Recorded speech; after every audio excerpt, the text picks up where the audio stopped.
His first portrait statue, erected on the battlefield, sculpted by John Quincy Adams Ward, it was cast from bronze cannon barrels, donated by Pennsylvania, and dedicated on August 31st, 1872. Reynolds, killed early on the morning of the first day of the battle, was the highest-ranking Union officer killed at Gettysburg. Hi, this is Sarah Bigley, and I'm going to talk about the grave of Brevet Major General Charles T. Collis. At the head of the Pennsylvania section stands the impressive monument over the gravesite of Brevet Major General Charles Collis, former colonel of the 114th Pennsylvania Infantry, known as the Collis Zeros. The Irish-born Collis was wounded at Chancellorsville in May of 1863. Due to his recuperation was not with his regiment at Gettysburg, Collis was awarded the Medal of Honor for valor at the Battle of Fredericksburg for having led his regiment in battle at a critical moment.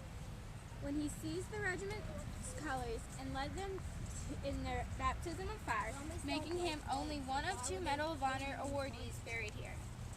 But in the 1900s, Collins built a summer home in Gettysburg and named it Red Patch in honor of the symbol of the 3rd Corps.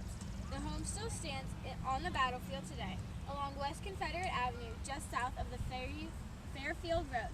Intersectingly, the bust of Collins on this monument directly faces his Red Patch home. His primarily post-war home was on 5th Avenue in New York City.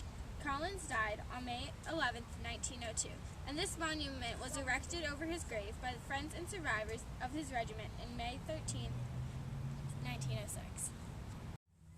Hi, I'm Sarah Bigley, and today I'm talking about the U.S. Regular Section at the Soldiers' National Cemetery. In the second row, 5th from the left, is the gravesite of Lieutenant Christian Balder of the 6th U.S. Cavalry. Balder, a Prussian immigrant with 6 years' service in the Army, was mortally wounded on July 3rd, cavalry battle at Fairfield.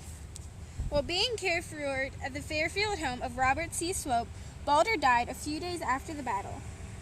In this section are several of the 6th U.S. Cavalry members who were killed at the battle or died of their wounds. The only African American buried in the semicircle of the grave reposes under the second grave from the left in the front row. Private Henry Gooden of the Company C, 127th Regiment of the U.S. Colored Troops.